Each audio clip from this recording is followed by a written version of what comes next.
melihat ada banyak anak-anak kita yang paling pokok sebenarnya untuk membina generasi itu tidak mudah. Mendidik anak-anak kita itu tidak mudah sebenarnya. Mulai sejak dia dibuat sampai dari akikah sampai berjalan kehidupannya itu harus dijaga. Menjaga pun seperti itu belum tentu bisa selamat. Nah, makanya generasi ini penting. Makanya Rasulullah SAW itu mewasiatkan kita, adibu auladakum qabla an wiladatikum. Pakiadat memangi anakmu dulu tamu jajan. Artinya jadikanlah anakmu itu berakhlak sebelum kau lahirkan. Ini kan bahasa yang sebenarnya besar maknanya. Makanya saya buka di beberapa kitab, ternyata waktu berhubungan juga itu diatur. Yang mana yang terbaik? Waktu berhubungan yang terbaik untuk melahirkan anak yang cinta agama dan akidahnya kuat itu sesudah sholat duhur. Itu yang paling bagus.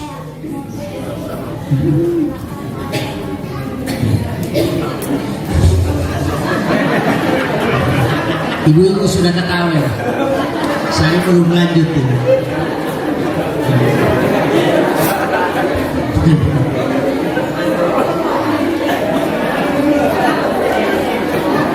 Kenapa?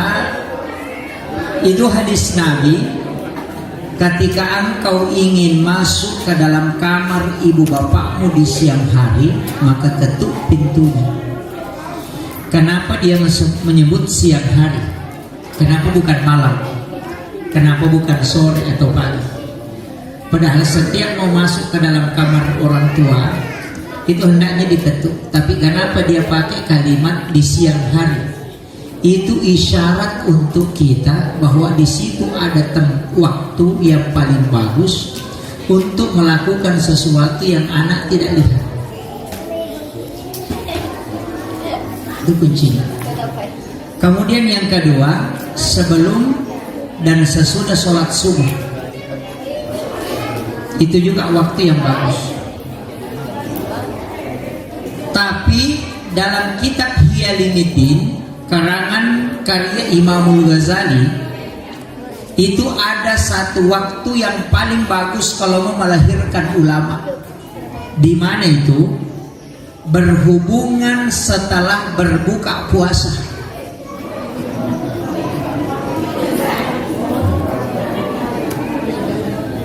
Itu bagus. Utamanya kalau di bulan Ramadan, selesai berbuka langsung berhubungan. Insya Allah kalau istri hamil di situ itu kuat. Itu di kitabnya Imamul Ghazali.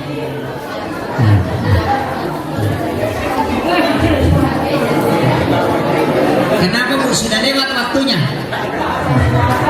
Maliwan ini kalau dibuat sudah isya itu.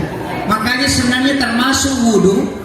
Siapa yang berwudhu sebelum melakukan hubungan suami istri, kemudian dari hubungan itu menyebabkan istrinya hamil, maka anak itu memiliki keistimewaan yang bisa mengalahkan orang tuanya. Makanya kita disunahkan untuk berwudhu.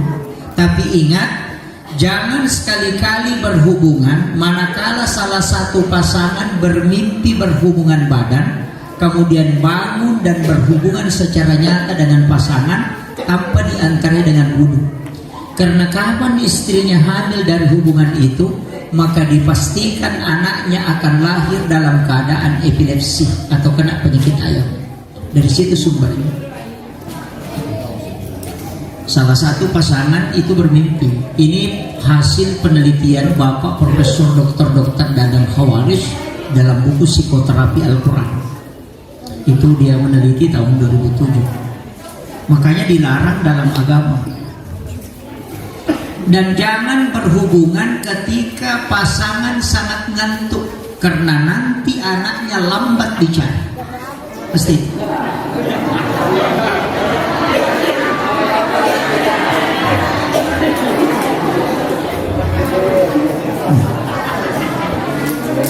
Jadi kalau ada anak sudah 7 tahun tidak bisa bicara, hanya tidak bisa jemput bapak, mama, makan, nah itu sudah.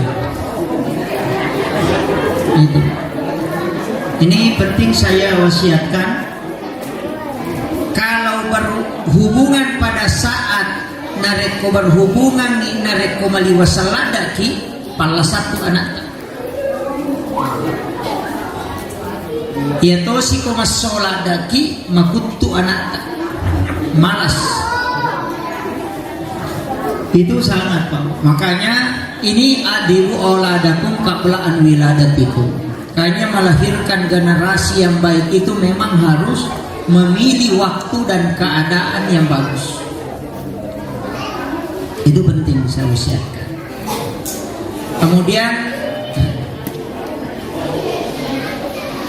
pada saat anak kita kandung di umur 4 bulan atau malam ke 121, itu 4 bulan. Di saat itu ruh ditiupkan. Ulama kita dalam ilmu hikmah menganjurkan, bukan sunnah, menganjurkan mengambil Al-Quran, letakkan di atas perut istri, bacakan 2 surah. Yang pertama adalah Quran surah Maryam, yang kedua adalah Quran surah Yusuf, supaya anaknya berakhlak baik dan sempurna.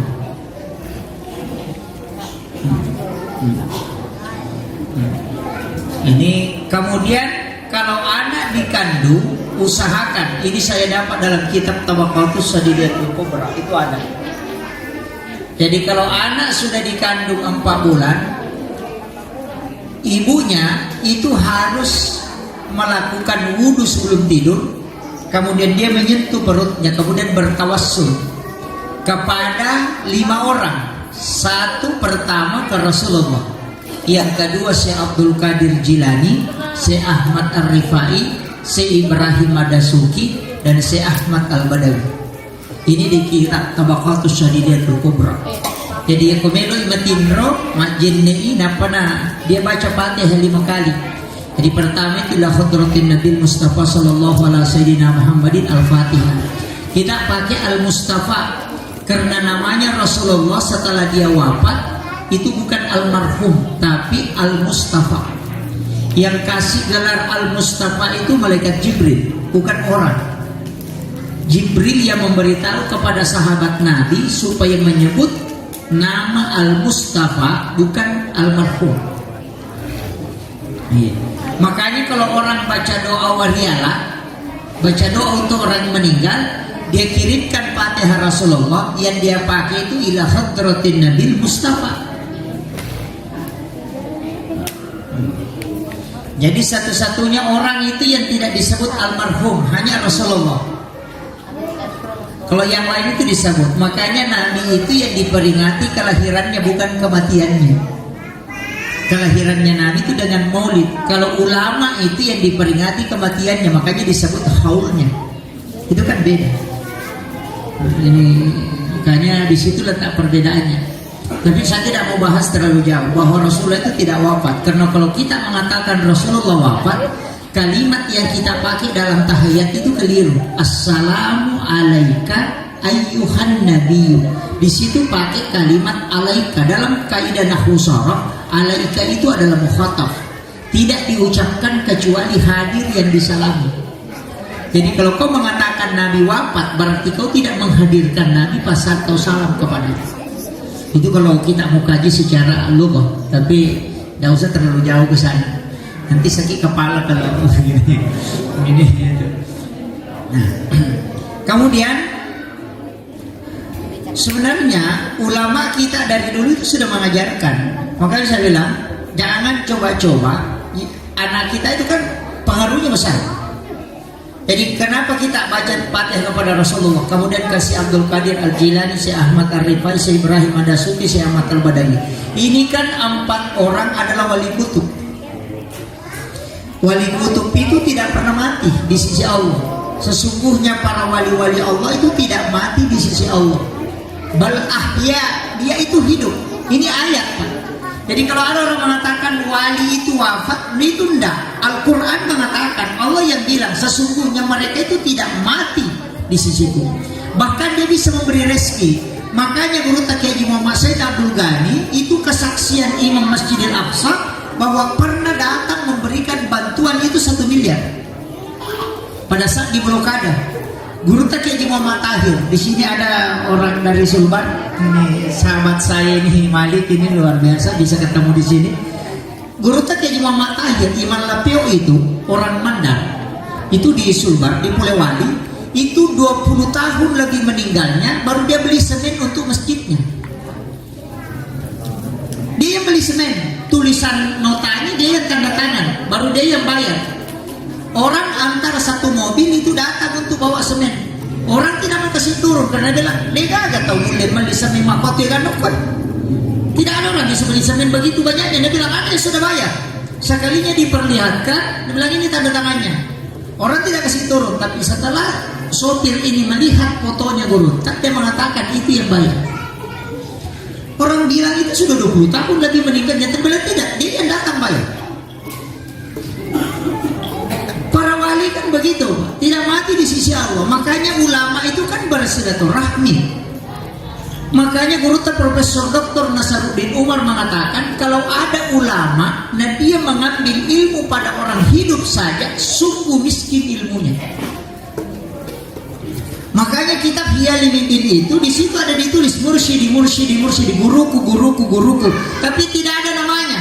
Ketika ditanya oleh muridnya Imamul Ghazali, ditanya, kenapa kau tidak menulis nama gurumu? Apa kata Imam Ghazali? Saya khawatir kalau orang mendatangkan fitnah, karena guruku itu adalah orang yang meninggal sebelum saya lahir.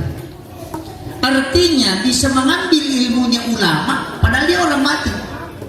Bagaimana caranya? Karena dia bisa komunikasi melalui jalur hakikat. Namanya Hasyafatul Ruh. Itu ada ilmunya khusus, Pak. Saya kasih tahu begini. Pernah orang tidur itu mimpi, ya. Biasa kita tulu-tulu mau tidur. Orang yang mimpi itu bisa ke Jakarta bolak-balik, padahal 10 menit saja tidur. Orang tidur itu bisa melihat padahal matanya tertutup. Dia bisa berada di 2 alam padahal dia bersama kita. Coba. Mimpi itu nyata atau tidak? Itu nyata, Pak. Cuma kita tidak bisa bahasakan. Makanya tubuh ini yang wujud, tapi waktu itu tidak wujud.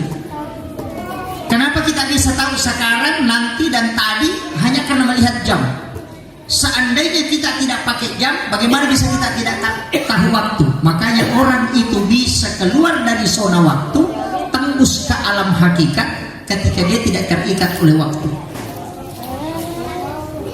Makanya sama dengan orang bermimpi, dia bisa berada di sini, kemudian bisa di Jakarta.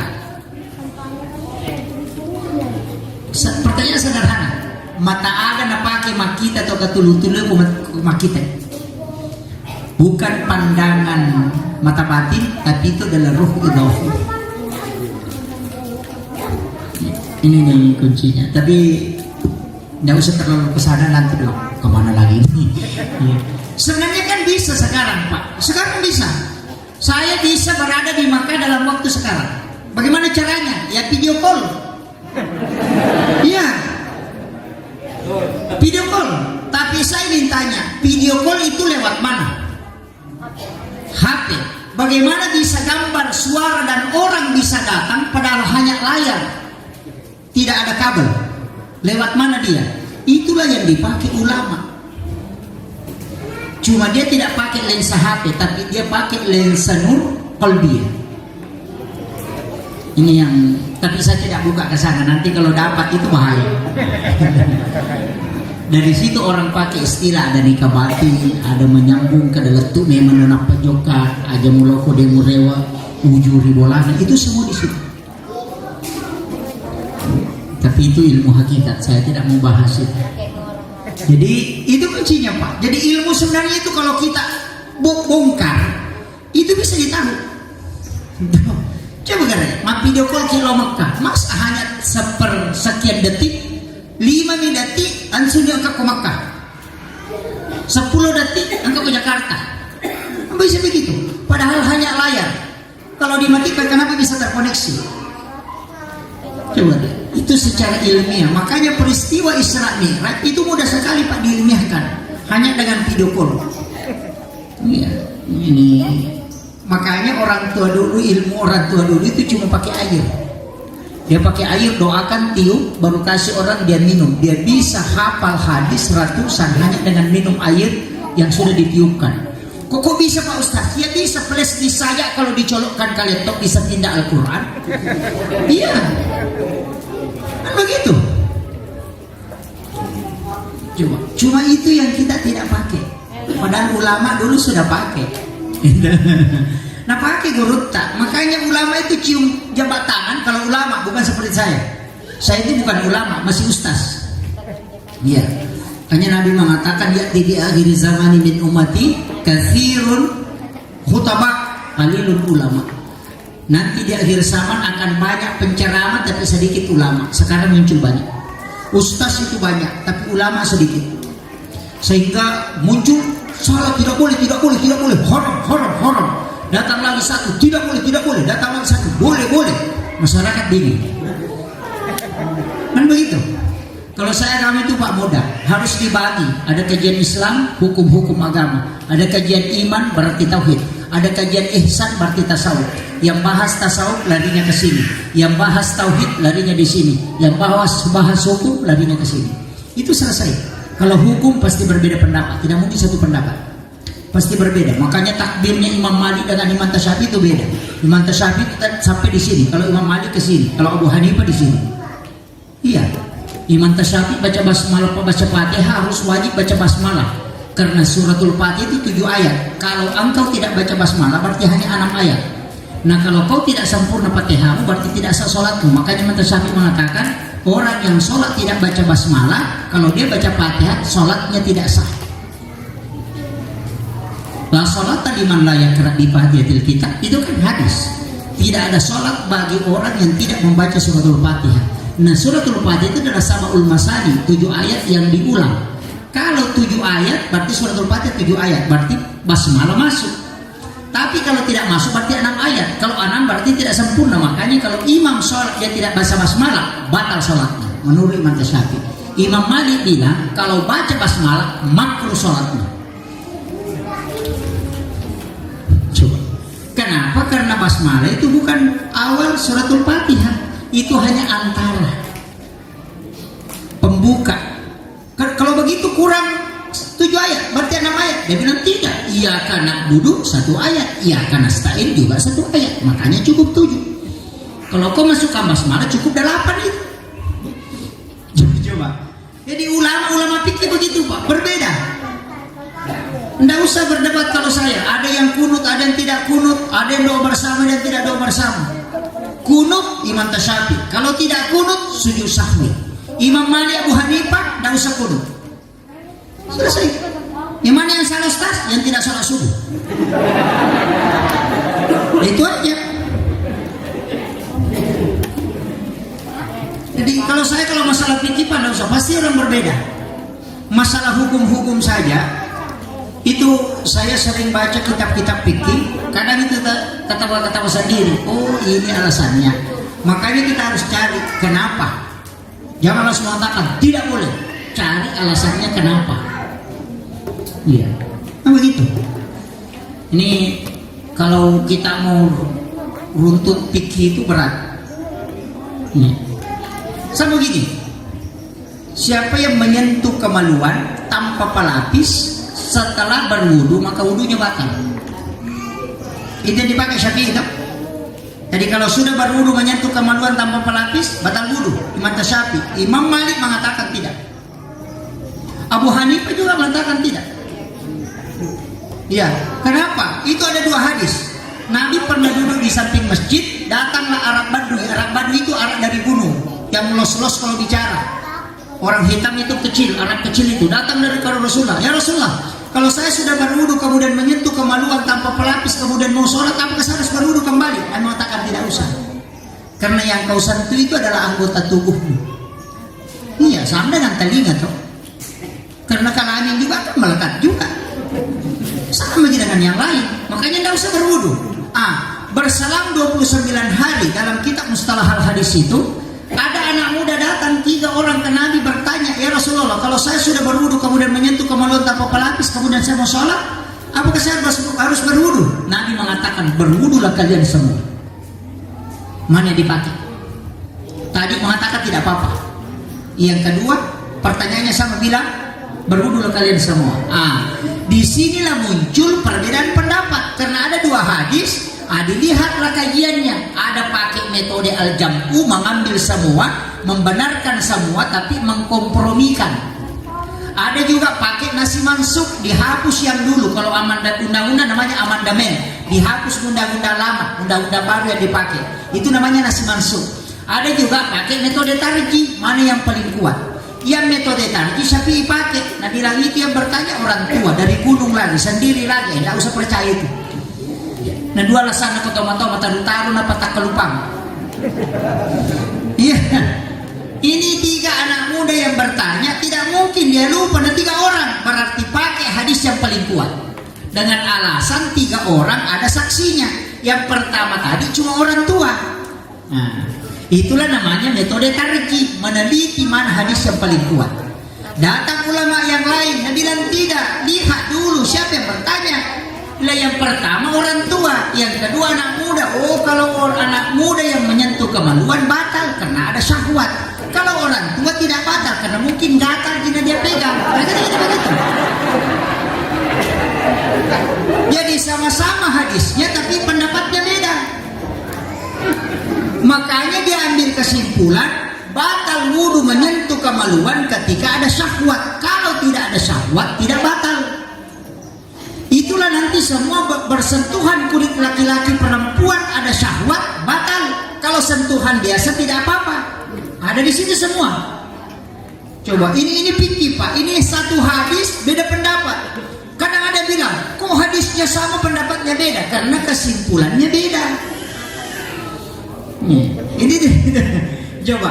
Jadi ulama kan begitu je Pak. Nah, kita ini dibawa kadang berdebat baru tidak begitu cocok. Karena tidak tahu kaidahnya. Nah, begitu. Makanya ulama tasawuf dengan ulama fikih pendapatnya tidak pernah sama Pak. Ulama fikih kalau sakit berobat. Kalau ulama tasawuf kalau sakit sujud syukur. Kenapa? Karena hadis Nabi, ketika umatku kena penyakit sehari semalam, 1 tahun dosanya dihapuskan oleh Allah. Ia bisa sesuai ni malasa sitap dosanya lega. Jadi kalau dia sakit, dia sujud syukur. Makanya Imam Al-Ghazali kalau tidak sakit dalam 1 bulan, dia menangis, takut kalau Allah lupakan dia. Tapi kalau orang fikih kalau sakit berobat, karena berobat itu supaya bisa ikhtiar untuk sembuh, supaya bisa beribadah sempurna.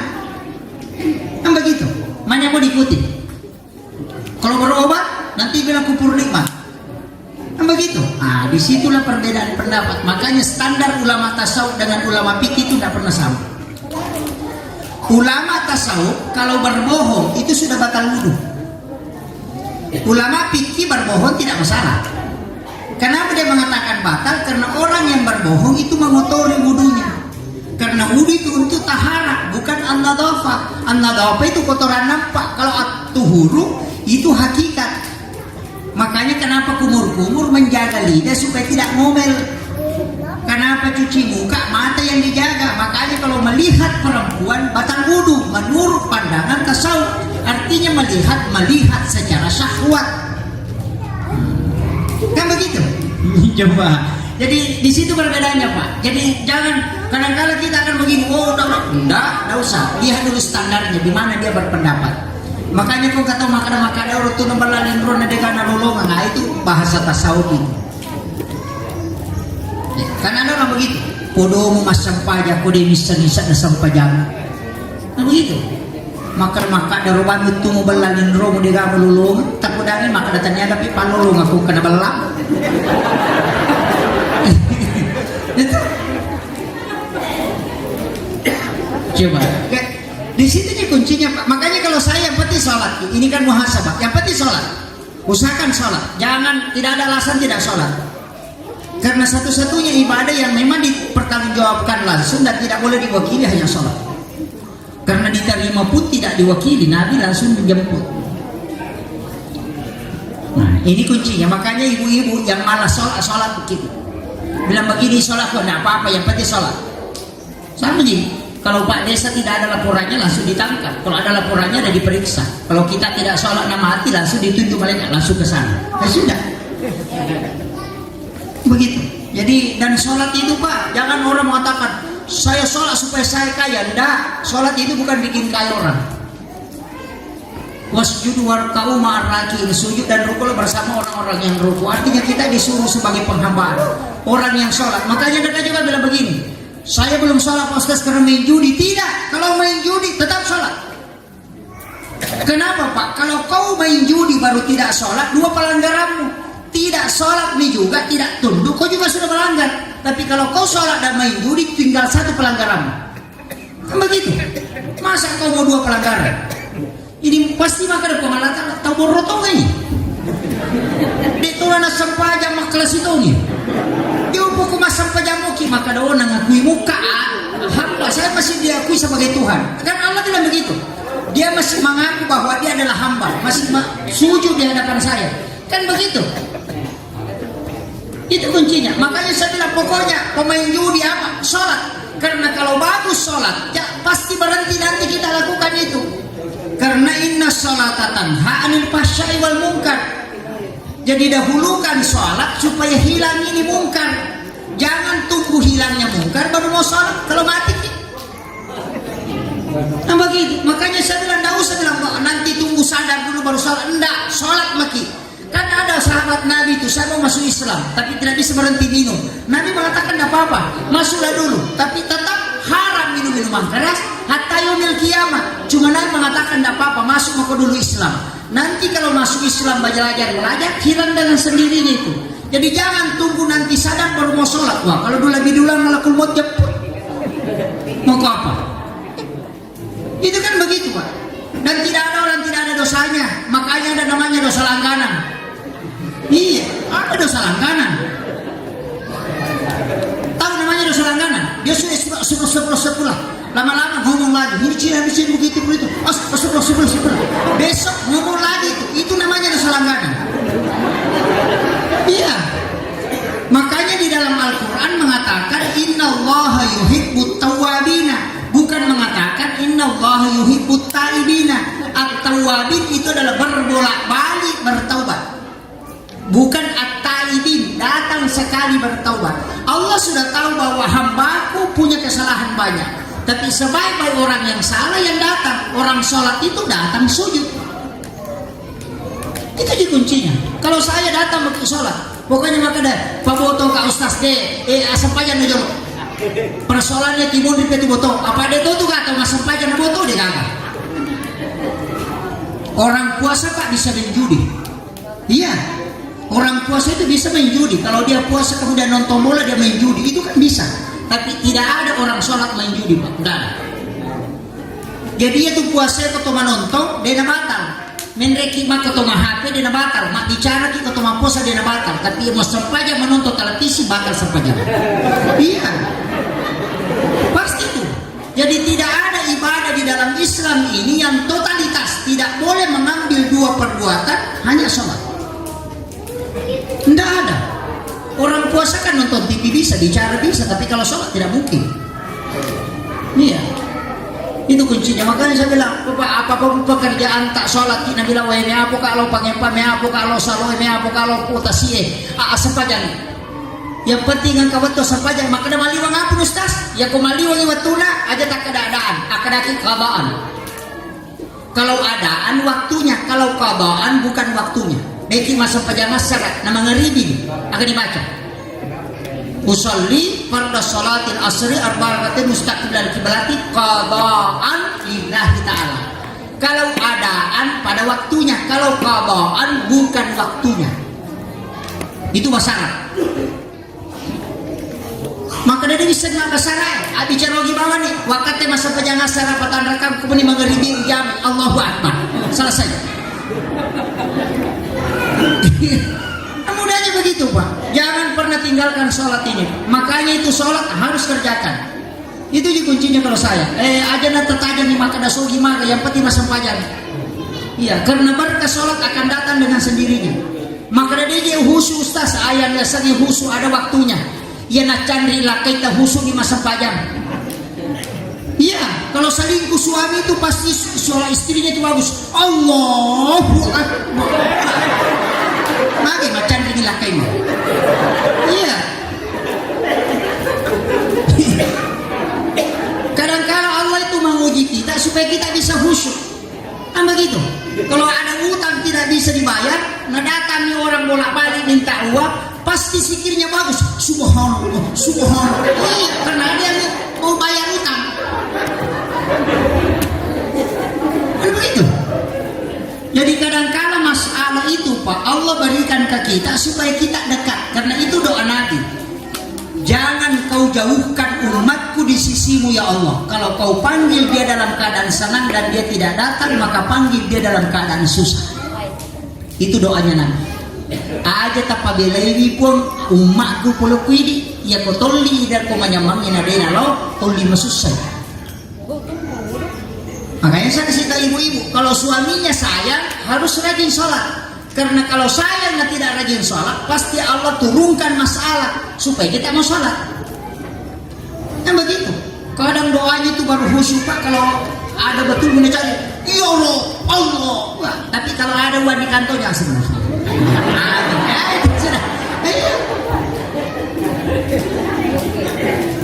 Kan begitu. Jadi Allah itu sebenarnya yang men-setting kita untuk datang ke dia. Itu rahmat. Makanya tidak usah kalau sahabat tidak ada orang sempurna. Maka laki ustaz itu sempurna kalau sholat cerita mati. Yang bisa sempurna itu waliullah dengan Nabi karena memang dari dimasukkan sholat ke dalam kalbunya. Kalau wali itu digenggam kalbunya oleh Allah sehingga terjaga dia. Kalau kita mana? Takbir Allahu Akbar. Ting ting ting ting lah mas itu jual bakso itu. Masa pajar lu? Marasingan itu asyik. Nah saya ada marasingan yang tahu kan? Iya. Masa pajar nih. Tidak mungkin. Nah kalau agak mi pada ciri paling ngerak baca gerakan. Ipakan jaki paling ngerak ya lupa kada senrakan. Kayak begitu. Ipa ngerak di rakaatnya ya lupa baca. Mungkin sempurna, makanya orang yang sudah sholat itu salam istighfar 3 kali. Astagfirullahaladzim, astagfirullahaladzim, astagfirullahaladzim. Kenapa istighfar? Nah orang yang istighfar itu kalau sudah melakukan dosa, nah kita sudah sholat. Iya betul, karena orang yang sholat itu 3 dosanya. Dosa pertama bacaannya salah, dosa kedua ingatannya keliru, dosa ketiga adalah gerakan tidak sempurna, makanya kita istighfar 3 kali. Kan begitu, untuk menutupi kesalahan bacaan, kesalahan gerakan, dan kesalahan ingatan.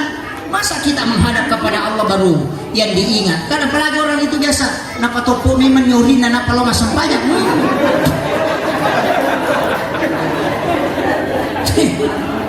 Iya, perempuan biasa begitu. Mak baca warna, napa tamu korinya, napa topo kau pun putek. Nah, sana masa pejalur, sana masa pajak tuh doli. Memang lelaki aku ini nasa makunan riku kuya.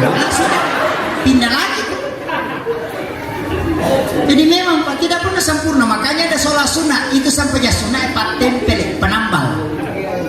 Nah, makanya sholat sunnah perbaiki supaya banyak penambalnya. Cuma ada orang itu nanti Pak dari kemudian stres. Maka jadi kumalap Pak itanan ka Pak tempelnya nanti gawat ina tempelnya. Iya. Makanya saya itu enggak, artinya saya ceramah itu Pak enggak memberatkan. Nabi kan begitu. Nabi itu mudah sekali Pak. Ada orang saya bilang begini mengatakan enggak masuklah Islam dulu. Nanti kalau Allah akan kasih hidayah. Nah bukan penceramah yang kasih hidayah orang Allah. Bukan kita itu teriak Pak Allah yang kasih hidayah. Ada orang TNI Pak sudah pangkatnya kapten. Itu diceramai oleh orang bisu. Tahu bebek ceramai? Karena ustaz ceramai dia namanya, tapi tahu bebek mana ceramai apa mainnya? Orang bisu yang ceramai.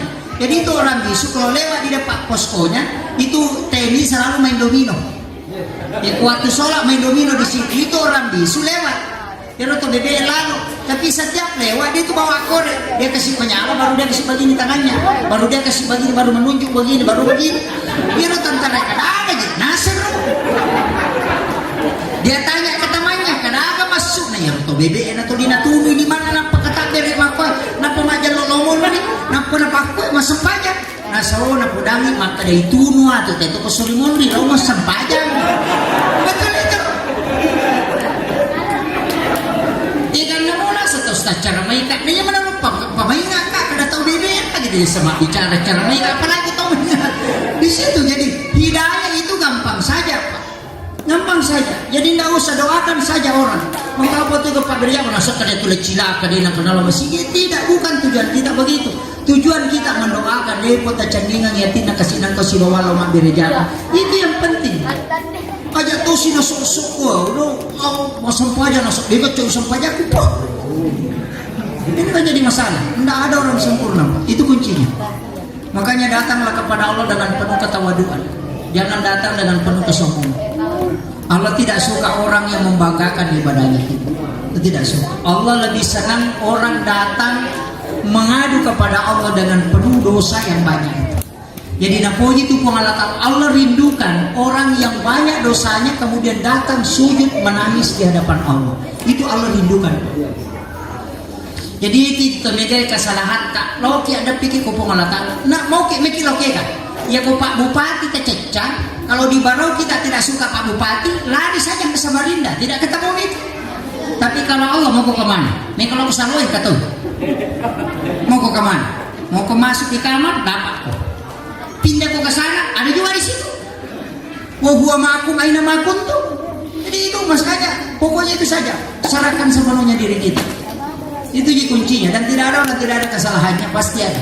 Cuma ada banyak. Itu makanya. Ini sudah jam berapa? Ini sudah jam 5 ya. Kemudian saya kembali untuk anak-anak kita. Sebenarnya ada paling penting itu akikah. Kalau akikah ini betul-betul sempurna, insya Allah anak kita itu pendidikan 30% di situ. Akikah anak laki-laki dengan 2 kambing kalau mampu. Kalau tidak mampu cukup 1. Sah itu satu kambing. Tapi kalau 2 kambing kita beli, 1 besar 1 kecil, jangan coba-coba masukkan akikah. Cukup 1 yang kau masukkan. Kalau kambingnya tidak sama besar, anakmu nanti tidak bisa berlaku adil. Pasti. Macam anggota dewan, macam kuciku. Itu. Iya. Kemudian kalau perempuan, taparese ajiriolo na dende, ya kode na sinraja ajiriolon aja tali dende akika. Sebenarnya sah, tapi kalau meki mali kami nak makanja, kita sampai sinraja ajiriolon. Dari 10 kambing paling tinggi 3 kambing itu yang kaki depannya sama besar. Ia rota pakai untuk menghakiki anak makumre. Insya Allah anak kita itu mampu berlaku adil. Umurnya 2 tahun. Kok kita? Maka dah dia pun bisa Pak Ustaz gampang. Ukur tanduknya pakai tasak puru atau pakai jari telunjuk. Kalau sudah sampai di sini berarti itu bisa. Tapi atau tasapuri kalau dia sudah makalitasan ini berarti sudah bisa, atau periksa kukunya. Kalau masih runcing berarti itu 1 tahun. Kalau sudah tumpul berarti 2 tahun. Itu gampang. Nah, sebab tidak ada tanggal lahirnya kambing.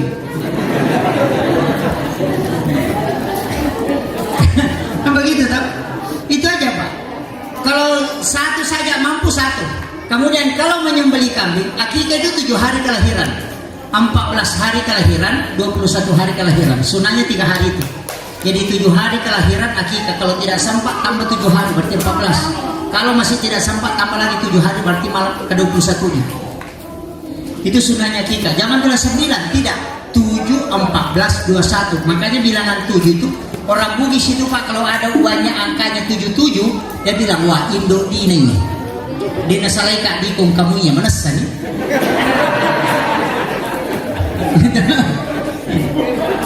Tapi saya pribadi itu pakai tapaul angka.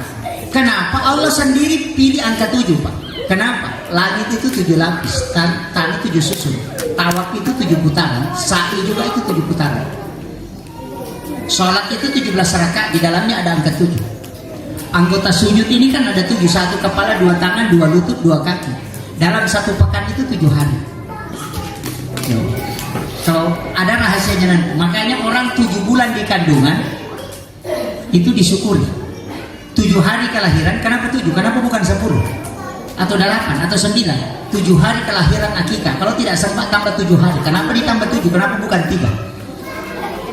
Kemudian 7 tahun umurnya anakmu suruh dia sholat. Kenapa diperintahkan sholat di 7 tahun? Kenapa bukan 5 tahun? Itu angka 7 lagi. Kalau dia 10 tahun pukul kalau tidak sholat. Kenapa? Karena dia akan menjalani umur 7 tahun kedua, 14 tahun. Anak masuk sekolah itu umur 7 tahun. 7 tahun kemudian tamat SD. 7 tahun kemudian masuk perguruan tinggi. Coba. Itu hitung-hitungan 7 semua itu. Makanya kalau kita mau tahu, anak lihat perkembangan di 7 hari sampai 7 hari berikutnya. Kalau ada penyakit lebih banyak sering dia sakit, di situ berarti anak ini agak lemah fisiknya. Itu angka 7 itu. Jadi makanya 7 tahun, 14 tahun. Kalau anak disuruh sholat mulai 7 tahun sampai 14 tahun rajin sholat, berarti biar kau tidak suruh sholat 15 tahun ke atas, karena dia akan tetap memelihara sholatmu, karena sudah mengikat. Tapi kalau bolong-bolong dari 7 sampai 10 bolong-bolong sampai 14 sampai tua selalu bolong-bolong. Kalau tidak dijaga betul. Jadi kalau mau didik anak 3 tahun saja. 10, 11, 12, 13. Kalau sampai 14 sudah mantap sholatnya, itu sudah mantap ke atas. Makanya pendidikan karakter di situ. Makanya anak SMP, SMA itu dididik karakter, karena di situ memang. Makanya Nabi itu menjadi Nabi dan Rasul itu 23 tahun. 23 tahun, 10 tahun di 13 tahun di Makkah, 10 tahun di Madinah. Itu pendidikan. Kenapa 23 Pak? SD, SMP, SMA, perguruan tinggi. Coba. Itu. Jadi makanya Nabi itu mensarjanakan orang. Ini kemudian coba kita lihat 14 tambah 7, 21. Di umur 21 suruh anakmu menikah. 21 sampai 28. Kalau ada orang tidak menikah sampai 21 sampai 28, maka dia akan menikah nanti 35 ke atas. Malas menikah itu setelah itu. Kenapa? Syahwat menikah ada di 21 sampai 25. 26, 27, 28 sudah menurun. Nanti 30 lebih lagi baru mau menikah. Kemudian kalau mau lihat orang sukses, lihat di bawah 40 tahun. Kalau dia sukses di bawah 40 tahun, berarti bisa menanjak kesuksesannya ke atas. Tapi kalau jalan slow di bawah situ, tidak akan sukses ke atas. Begitu-begitu. Periksa itu. Ya kau kata sogi kau kampo tadi setemu muru na nama DC. Maka ada muru talu pulau mopi ruah atau talu pulau mopi nama DC. Nah, berarti dia bisa baik itu ke atas. Rezekinya bisa menanjak. Tapi kalau dia selalu jalannya sampai 30, 40, kalau sudah 43 tidak berubah kehidupannya, maka potongan itu letuk mati. Atau brutoton. Kalau ada dia usahakan mulai berhasil turun lagi, berhasil turun lagi, karena itu sudah ditetapkan oleh Allah. Tidak seperti itu udah perjalanannya dia. Itulah maknanya orang sudah ditentukan takdirnya oleh Allah antara yang kaya dan yang miskin. Di situ dilihat. Ini jadi itu ada hitungannya. Tapi nanti kalau misalnya 43 tambah 7 tahun, lihat kalau dia kena penyakit 2 tahun terakhir langsung drop, berarti tunggu kemungkinan dia 7 tahun akan datang. Tapi kalau tidak kena penyakit di situ, umurnya masih bisa dihitung 7 tahun lagi. Pokoknya itu nak ada guru tak ite gerai. Angka ketanrana, maka dong kan ipape saat dinalasa berarti umur naganti sudah drop itu. Makanya orang merantau ke Kalimantan kalau dari Bugis Pak, umur 45 tahun sampai 48 tahun pulang dulu ke kampung silaturahmi, sambung silaturahmi. Ada juga orang merantau kok sampai 60 nggak pernah pulang-pulang. Di kampungnya orang terus. Iya, pulang sambung silaturahmi supaya rezekinya diperbarui. Tapi saya kasih satu sholat. Ada satu sholat itu di bulan Syawal, namanya sholat sunnah utaqah, 8 rakaat. Bacaan surahnya surah Al-Ikhlas 15 kali setiap satu rakaat. Itu dikerjakan di bulan Syawal, bisa malam bisa siang. Kalau ada orang mau merantau mencari pekerjaan, suruh laksanakan sholat ini, karena Nabi bersumpah, siapa yang melaksanakan sholat utaqah kemudian berangkat untuk mencari nafkah, maka pasti dia berhasil. Jadi kalau mau merantau suruh. Makanya orang tua dulu kalau lebaran Idul Fitri nah suruh anaknya pulang. Rewa kojolo menuju Pemang. Kenapa? Karena di situ ada sholat yang khusus memang kalau mau merantau. Namanya sholat sunnah utama. Biasa mau terjamah? Enggak. Itu juga kuncinya sholat sunnah utama. Kalau kita punya penyakit, dokter tidak bisa tahu. Kan ada penyakit begitu. Sudah di ronsen tidak ditahu. Diperiksa dokter semua kolesterol apa tidak ditahu. Sholat sunnah utama obatnya. Laksanakan sholat sunnah utama. Nanti ada orang yang akan datang memberitahu kita baik melalui mimpi bahwa ini obatnya. Itu padilanya sholat sunnah utama. Jadi kemudian kalau ada anak mau menjadi penceramah, suruh laksanakan sholat sunnah utama. Misalnya bisa jadi penceramah, karena akan diberikan ilmu hikmah dari lisannya. Itu janji Nabi. Itu 8 rakaat, tapi surah yang dibaca surah Al-Ikhlas 15 kali setiap satu rakaat. Dan itu rakaatnya 8, 2 rakaat 1 salam. Jadi bisa dikerjakan di malam hari, tapi hanya bulannya di bulan Syawal. Selain bulan Syawal tidak boleh dikerjakan. Bisa hanya sekali dalam bulan Syawal, bisa juga setiap hari, bisa juga 1 kali 1 minggu di bulan Syawal, tapi lewat bulan Syawal tidak bisa dikerjakan. Karena itu sholat hanya di bulan Syawal. Itu kuncinya.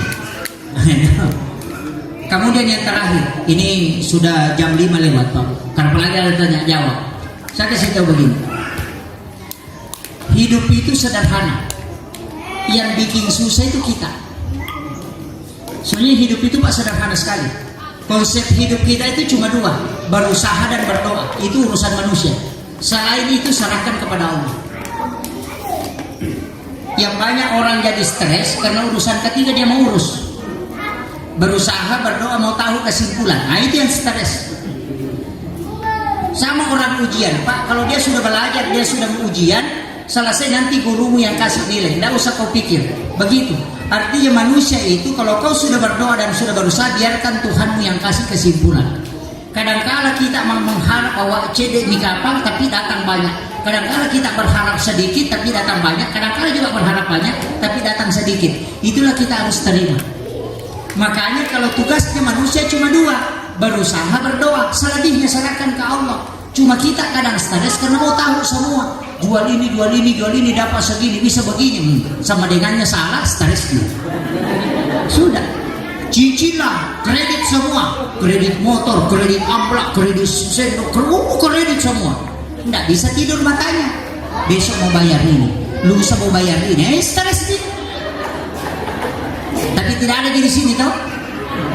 Hah? Oh.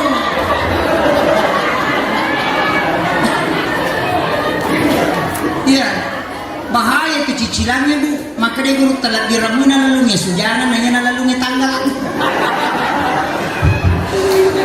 Kalau kalender yang kejar tidak mau tidur mata. Tapi kalau anjing gila kalau sudah naik di rumah aman itu. Kalau kalender itu sudah bayar hari ini, bulan depan lagi apa yang dicari. Ini jadi masalah. Sebenarnya kita itu Pak lebih banyak mengambil keinginan bukan kebutuhan. Di rumah itu kita cuma pakai piring paling tinggi 1 lusin, tapi kita beli piring 10 lusin.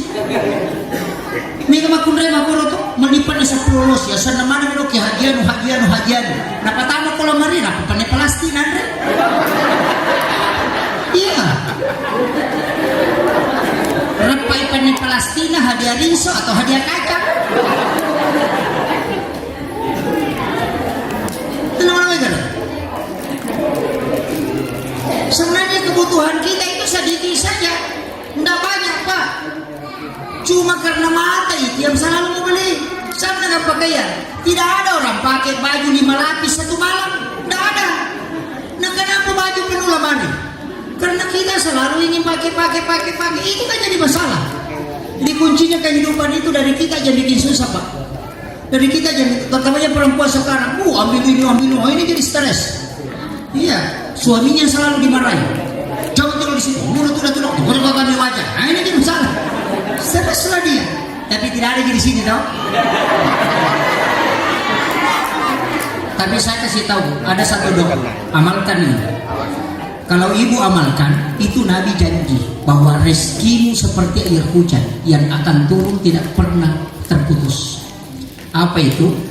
Kalau menjelang maghrib begini, sekitar 7 menit sebelum masuk maghrib, baca wasyams walaili, qul surat bil falaq dan qul surat binas. Orang itu tidak akan terputus rezeki. Itu janjinya. Walail wasyams, qul surat bil falaq dan qul surat binas. Dibaca 1 kali. Itu menjelang matahari tenggelam. Rezekinya itu tidak pernah terputus dan tidak akan pernah kehabisan uang belanja itu. Cuma kalau dia waduh Pak Ustaz, saya sudah tidak bisa bekerja, anak-anak saya sudah tidak mampu, tidak ada suamiku, tidak ada nyapanya, tidak ada yang kasih, tinggal sendiri, gampang. Baca Pak doa naulakut tuh. Iya, cukup baca itu Pak, 7 kali maghrib, 7 kali subuh, 3 kali antara azan dan iqamah. Kalau orang sudah azan, baca 3 kali. Subhana man halakani walam yansani minar rizki. Subhana man halakani walam yansani minar rizki. Subhana man halakani walam yansani minar rizki. Kalau maghrib baca 7 kali, subuh baca 7 kali. Kenapa? Yang penting ada makanan di kampung itu kita akan makan. Itu Pak doa lagu tuh. Ya kumanasu bali bola tatimawi, maka ada mana subali ya. Cium itu baru baca 3 kali baru talan, kau akan makan nanti.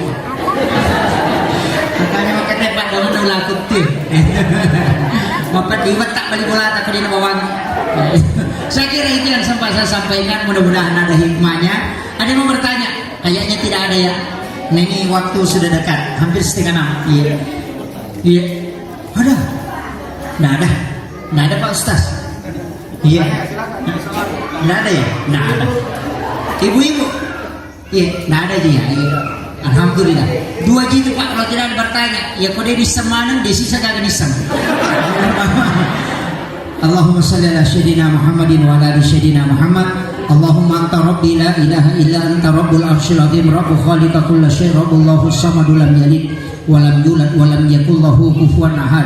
Allahul ladzi la yadurru ma'asmihi syai'un fil ardi wa la fis samai wa huwas samiul alim. Allahumma antas salam wa minkas salam wa ilaika ya'udu salam wa dinal jannata daras salam tabarak rabbana wa ta'ala ya sal jalali wal ikram. La ilaha illa anta subhanaka inna kunna minadh dhalimin. Rabbana zalamna anfusana wa illam taghfir lana wa tarhamna lanakunanna minal khasirin. Rabbana atina fid dunya hasanah wa fil akhirati hasanah wa qina adzabannar wa qina adzabannar wa qina adzabannar. Wa sallallahu ala sayyidina Muhammadin walhamdulillahi rabbil alamin. Al-Fatihah. A'udzu billahi minasyaitonir rajim. Alhamdulillah. Ya benar. Amin amin ya rabbal alamin. Akhirul kalam wallahu muwaffiq ila aqwamit thoriq. Nasrun minallah wa fathun karim wa basyiril mu'minin. Assalamualaikum warahmatullahi wabarakatuh.